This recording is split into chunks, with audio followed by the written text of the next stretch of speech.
이외에도 상대의 겨드랑이나 옆구리를 무릎이나 주먹으로 공격하는 예법, 아랫배를 치는 늦은데, 손가락을 펴서 겨드랑이를 공격하는 제갈러키 등이 있다.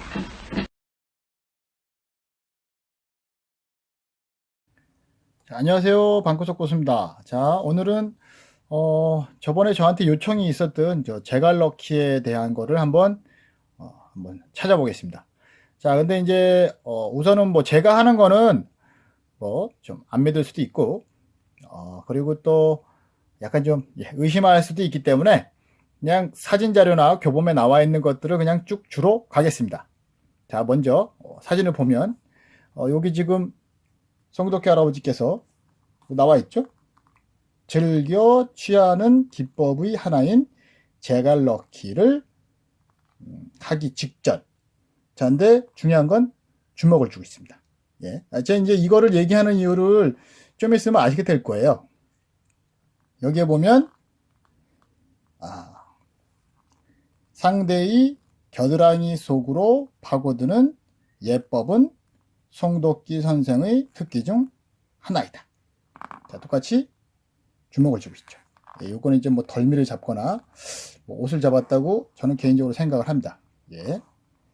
자, 주먹을 쥐고 있죠.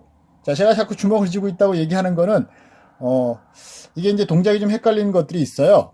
근데 뭐 그렇게 헷갈린 건 아닌데, 예, 그런 거 가지고 또 따지시는 분들이 있다 보니까, 예. 이제 보면 아까 전에 그 예법이라고 했던 그 동작이 지금 여기 나오죠.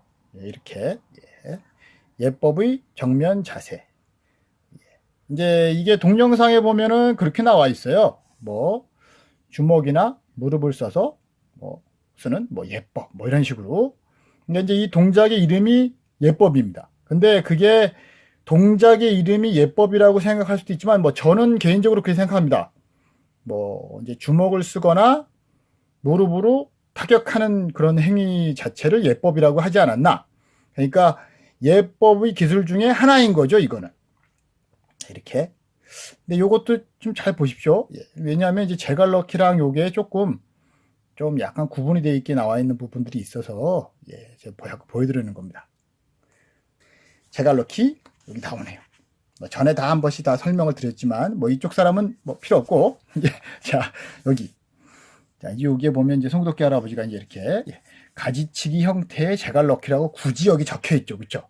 예, 가지치기 형태의 제갈러키. 그러니까는 이거는 도끼질과 같은 라고 얘기는 한마디로 손을 도끼질 모양으로 만들었다 라고 해석을 할 수 있겠죠. 그쵸?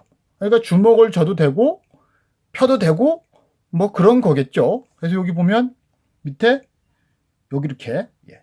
그래서 용법을 정확히 보면 여기 뭐라고 나와 있냐면 제갈러키는 예법의 형태와 아주 흡사하지만 사용하는 위치가 다르다.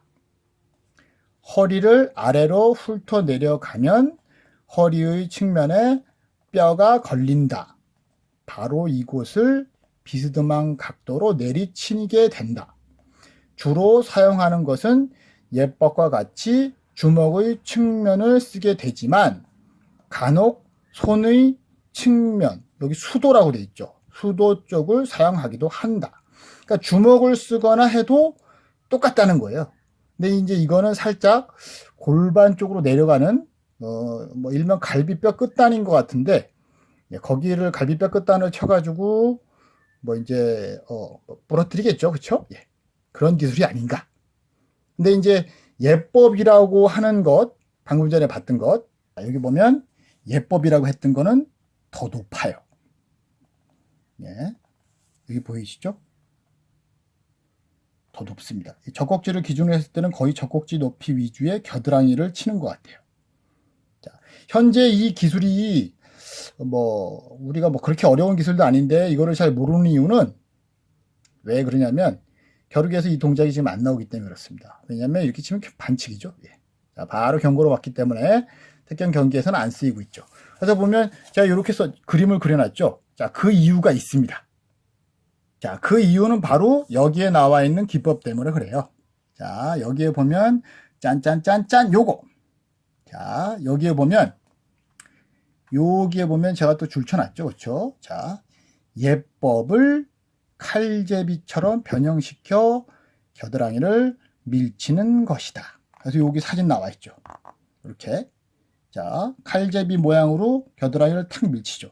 그러니까 이거는 밀친다고 해야 되나, 찌른다고 해야 되나, 친다고 해야 되나. 네. 근데 모르겠습니다. 뭐 개인적으로 이런 기술들을 예전에 한번 써봤던 것 같기도 한데 거의 뭐 택견 경기에서는 나오기는 조금 어려워요. 지금 현재 이렇게 한쪽 팔을 걸어서 하는 기술은 뭐 한 팔 걸어 던지기 같은, 유도에서 뭐라면 한 팔 업어치기 같은 그런 비슷한 동작이 있거든요. 그거를 택견에서는 뭐 활개 걸어 던지기 뭐 이렇게 얘기를 하는데, 유도에서나 레슬링에서 팔을 걸어서 던지는 동작하고 비슷한데 현재 이렇게 쓰는 기술들은 별로 없습니다. 그러다 보니까 요게 약간 좀 생소할 수는 있죠. 근데 이거는 제가 봤을 때는 이건 치면서 넘기는 위주, 요 그림이죠. 치면서 넘기는 위주의 기술로 이렇게 썼다고 생각합니다. 그래서 이것도 마찬가지 예법과 제갈 넣기의 뭐 기법과 거의 비슷하다. 네. 자, 여기 보면 이제 이렇게 여기 제갈 넣기 이렇게 들어가죠. 예. 자, 여기서는 이제 이거를 예법으로 가격한다라고 되어 있는데 위치는 조금 낮죠. 그렇죠? 그래서 이거를 굳이 예법 제갈 넣기로 구분을 하는 게 좀 어렵지 않나라는 생각이 듭니다. 그리고 이제 저 개인적으로는 원래 제갈은 이제 제갈을 물린다 그러잖아요. 그러니까는 입을 벌린 상태에서 말이나 소 같은 경우, 특히 이제 말이죠. 말 같은 경우 입을 벌린 상태로 제갈을 물려서 이제 큰 짐승을 제어할 때 쓰는 게 바로 제갈인데, 그거를 왜 허리를 치는 게 제갈 넣기인가 이제 생각을 해봤습니다. 근데 저는 모르겠어요. 안장 넣기도 아니고. 근데 어쨌든 택견에서 저 개인적인 생각입니다. 택견에서 제갈 넣기 하고 턱을 가로로 찌르는 행위를 제갈 넣기라고 해도 되지 않을까 라는 게 뭐 제 개인적인 생각인데, 저 같으면 이름을 그렇게 만들 것 같긴 해요. 근데 어쨌든 그렇게 나와 있는 건 없습니다. 그러면 이제 여기서도 이런 모습이 나오죠. 자, 이게 바로 이거는 이제 항정치기 같은데요. 자, 항정을 칠 수도 있지만 이걸로 볼따기, 턱을 깔 수도 있는 거죠. 여기는 뭐 특별하게 설명은 나와 있지는 않습니다. 설명은 나와 있지는 않지만, 그러니까는 뭐 응용의 문제인 것 같아요. 응용의 문제인 것 같습니다. 자, 그러면 뭐 동시대는 아니겠지만, 그러면 1세대들이 이거를 어떻게 해석을 했는지 한번 다른 책을 한번 보겠습니다. 이 책은 이제 뭐 대한택견협회 전 회장님이시죠. 이영복 회장님께서 쓰신 책이죠. 자, 근데 이게 이영복 회장님이 1999년도까지는 거의 뭐 충주에서 하시는 그런 체계를 똑같이 하셨거든요. 근데 이게 초창기에 나온 거라 거의 뭐 신하 선생님 가르침을 그냥 그대로 썼다고 저는 개인적으로 생각을 합니다. 거기에 보면 이렇게 예법이라는 이름으로 나와 있는 게 있어요. 자, 이게 보시면 주먹 모서리로 상대의 옆구리를 치는 것이다 라고 되어 있죠. 이렇게 똑같죠. 이렇게 치죠. 여기에 겨드랑이를 빡. 자, 예법 2, 두 번째. 여기서는 주먹 모서리로 관자놀이를 치는 것이다. 이렇게 나와 있죠. 그래서 주먹 모서리로 지금 들어서 관자놀이를 빡. 근데 이제 굳이 관자놀이라고도 할 수 있지만 저는 개인적으로 턱도 때릴 수 있다고 생각합니다. 그리고 손의 모양도 바뀔 수가 있는 거예요. 자, 그렇기 때문에 이 당시에 들은 얘기가 있거든요. 왜냐하면 제가 이제 그 이영복 회장님하고도 그 인연이 좀 있습니다. 근데 당시에는 택견의 이런 격투 기술들이 가라데와 똑같다, 뭐 태권도와 똑같다라고 그렇게 많은 얘기를 들었었습니다. 자, 여기 보면 택견에는 주먹 쓰는 법이 많지 않다. 택견이 발로 차서 상대를 넘어뜨려 승부를 내는 경기로 발전되면서 주먹 쓰는 법이 유실된 것으로 보이는데 몇 가지 전에 오는 주먹 쓰는 법을 예법이라고 불리우는 데서도 이를 알 수 있다. 그러니까는 예법이란 자체는 말 그대로 경기가 아닌 주먹을 쓰는 격투 기술이라는 걸 또 한번 얘기를 하고 있죠. 그러니까 이것도 마찬가지 관자 붙이기 기술이거든요, 이게. 예. 주먹 관자 붙이기. 예. 그러니까 이제 매주먹이라고 하는 그 주먹으로 관자 놀이를 치는 거죠. 그러니까 우리가 알고 있기로 관자 붙이기는 박치기만 해야 되는데 그게 아닌 거죠. 예. 주먹도. 그리고 여기 보면 어깨치기라고 그래가지고 어깨치기라고 해서 팔꿈치로 치는 게 똑같이 나오죠. 이렇게 팔꿈치로. 뭐 택견에 그런 게 어딨어? 하지만 있어요. 예. 영상도 있고 이렇게. 그러니까 이 당시 분들도 다 알고 계셨던 겁니다. 근데 이거를 왜 안 했을까요? 뭐 사회적인 분위기도 있고, 그리고 이제 택견이 이런 식으로 파괴적인 모습으로 가면 안 된다고 생각을 한 것 같아요.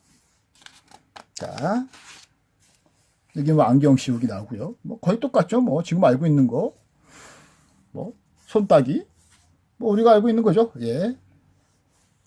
이마재기. 뭐 이렇게 나오죠. 근데 여기서 보면 중요한 건 이 예법의 기술들이 굉장히 제갈럭키, 특히 이 부분 제갈럭키 기술과 닮아 있다는 겁니다. 그러니까 제갈럭키도 보면 도끼질의 형태로 상대의 갈비뼈 끝단을 밑으로 흘려치듯이 친다. 자, 근데 주먹의 형태가 이렇게 되는 이유는 왜 그러냐면 저 개인적으로 거리라고 생각을 합니다. 그리고 상대를 넘기다가 때려야 되기 때문에 엎은 주먹으로 들어가는 것보다 이렇게 내리치는 형태로 때리는 게 더 효과적이었기 때문에 그런 식으로 소개를 되지 않았는가. 그리고 개인의 뭐 역량에 따라서 엎은 주먹으로 일명 복싱의 훅 모양을 만들어서도 때릴 수가 있었겠죠. 예. 그렇기 때문에 뭐 그거를 굳이 규정을 지을 필요는 없다고 생각을 합니다. 왜냐하면 어떠한 형태로든 거길 치면 돼요. 그런데 이거를 우리나라에서는 뭐 이게 뭐 규정 짓기 좋아하는 사람들이 있죠. 예. 그게 뭐 근데 개인적으로 수련하시는 분들은 그냥 하셔도 돼요. 예. 그게 바로 제 생각입니다. 또 한 가지 재밌는 걸 한번 보여드릴게요. 자, 여기 뭐 제가 이제 감동을 받았는지 제가 이렇게 써놨어요. 이제 표시를 해놨죠. 자, 겨루기의 요점과 요점은 다음과 같다. 이제 뭐 이렇게 돼 있습니다. 여기 보면 이 당시 분들이 어떻게 생각했는지를 보여주는 거예요. 제가 봤을 때는 여기에는 뭐 꼭 이영복 선생님의 생각만 들어있는 것 같진 않아요. 예, 여기에는 신한 선생님의 생각도 들어있는 것 같고 거기에는 분명히 송독기 할아버지의 말씀도 들어있다고 저는 생각을 합니다. 보면 부상을 입히는 기술을 써서는 안 된다. 그리고 뭐 공격을 할 때는 기압을 넣어 상대의 경각심을 익힌다. 모든 공방의 기는 품밟기를 이루어져야 한다. 이제 이때부터 이제 품밟기에 대한 약간 집착적인 모습이 여기에 이제 벌써 이제 나와 있죠, 그렇죠? 그리고 손질과 발질을 병행하여 연결 동작을 많이 연습한다. 근데 뭐 손질과 발질 모르겠습니다. 그리고 이제 중심을 뺏도록 한다. 여기 나와 있죠. 중심을 뺏도록 한다. 그리고 택견이 차서 쓰러뜨리는 것을 승부의 기준으로 하고 있다는 점에 유의한다. 자, 여기서 보면 택견이 차서 얼굴을 차가지고 끝낸다는 얘기는 없죠. 그러니까 원래 택견의 경기 방식은 뭐 저는 개인적으로 그렇게 생각합니다. 차서 넘어뜨린다는 개념은 뭐 툭 차서 중심을 이렇게 해가지고 넘어뜨린다는 그런 개념도 있지만 차서 KO 시킨다. 뭐 차서 포기하게 만든다. 뭐 그런 개념도 있지 않나. 뭐 저는 그렇게 생각을 합니다. 그리고 여기 또 한 가지 보면 수쿠처 차기로 얼굴을 공격하는 것은 택견의 꽃이다. 이게 이제 비각술에 나와 있는 그거를 여기서 이제 강조를 한 것 같아요. 그렇다 보면 비각술이 이 당시에도 우리가 알고 있던 것만큼 멋있게 이제 꾸려져야 된다는 거를 생각을 한 것 같아요. 그리고 붙들렸거나 붙잡았을 때는 즉각적으로 매치기나 꺾기, 관절기 등 붙잡아 넘기는 기술을 적용한다. 자, 여기서 중요한 건 매치기나 꺾기, 관절기라고 적혀 있잖아요. 이게 중요한 겁니다. 그러니까 여기서 보면 뭐 택견에는 현재 경기를 할 때 관절기 같은 경우를 잘 안 쓰잖아요. 이제 있긴 있습니다. 근데 우리가 다 알고 있는 기술들이죠. 근데 이 당시에도 관절기를 써야 된다는 생각은 갖고 있었어요. 근데 그게 왜 자꾸 빠졌는지는 모르겠으나 어쨌든 뭐 덜미를 잡고 넘기는 위주로만 바뀐 게 아닌가 후대에서 뭐 그게 이제 뭐 제 개인적인 생각입니다. 예. 그리고 여기도 보면 약간 좀 무릎을 굼실대는 동작을 멈춰서는 안 된다. 이거는 이제 개인적인 생각이 들어간 것 같아요. 영상을 봤을 때는 그래서 보면 강시에도 그 경기적인 모습과 실제로 싸우는 모습에 대한 약간 좀 파악을 막 하려고 했던 시도들이 있지 않았나 라고 하는 게 저의 개인적인 생각입니다. 보면 택견은 어떻게 경기를 하냐에 따라서 완전히 달라져요. 완전히 달라지는데 아무래도 가장 기본적으로는 태권도와의 차이점을 내기 위해서 뭐랄까 좀 약간 특성화 그런 쪽으로 보여주기 위해서 노력을 많이 했던 것 같아요. 그런데 이제 그게 어떤 면에서는 좀 독이 됐죠. 독이 됐죠. 그래서 뭐 저는 개인적으로 그냥 택견은 그냥 종합격투기다 라고 생각하는 게 가장 맞다고 생각합니다. 왜 그러냐면 기술의 구성을 여태까지 제가 쭉 다 보여드렸지만 그냥 격투기예요. 격투기고 그걸 가지고 뭐 온몸을 공격하고 온몸을 방어할 수 있는 그런 기능인 거죠. 근데 이제 요게 1세대 분들이 이거를 굉장히 뭐 사회체육화 일명 이제 저변 확대를 하기 위해서 경기를 구축하는 과정에서 지금과 같은 모습이 되지 않았나. 근데 이제 그게 택견에 어떻게 보면 지금은 살짝 독이 됐죠. 그게 저의 개인적인 생각입니다. 그래서 결론적으로 현재 택견에서 이런 제갈럭의 모습이 보이지 않는 것은 경기적인 어떻게 보면 운영의 아니면 규칙의 문제인 거죠. 그러다 보니까는 실질적으로 택견에 있는 기술들을 보여줄 수가 없고 그거에 대한 수련법과 경기 방식 자체가 약간 이질감이 생겨버린 거죠. 그래서 뭐 저는 개인적으로 이쪽으로 돌아가는 게 맞다고 생각을 합니다. 대신 근데 좀 다칠 거예요. 좀 아프고 뭐 약간 좀 격투기적인 요소들이 많이 들어가다 보니까 조금 더 과격해질 거고요. 근데 이제 그거를 즐기면서 할 수 있는 사람들은 이런 식으로 하는 게 맞다고 생각합니다. 그리고 이제 기술이 더 다양해질 거기 때문에 앞으로 택견이 나가야 될 방향이라고 생각을 해요. 그래서 제갈럭키는 여기에 나와 있듯이 상대의 그 갈비뼈, 하단 쪽 갈비뼈를 부셔버리는 기술이라고 보시면 될 것 같습니다. 그렇기 때문에 이제 만약에 잡고 늘어진다거나 뭐 잡고 빨리 못 넘기면 계속 옆구리나 갈비뼈를 맞게 되는 거죠. 겨드랑이 막 쑤시고 뭐 근데 그게 맞죠. 그래야지만 실제 싸움에서도 잡혔을 때 그거에 대해서 퇴치를 할 수 있고 그리고 잡으려고 하는 상대의 길을 꺾을 수 있는 거죠. 그게 바로 이 기술입니다. 그래서 여러분들이 이거를 하시는 분들이 많아야 돼요. 이게 아무리 그 뭐 개인이 연구를 한다고 해도 이거를 뭐 여러 사람이 겨루기를 붙어서 나오는 연구만큼 정확하게 나오는 건 없거든요. 그러니까 여러분들이 연구를 한번 해서 조금 더 강하고 멋진 택견을 한번 만들어 볼 수 있도록 한번 해보십시오. 오늘은 여기까지입니다. 감사합니다.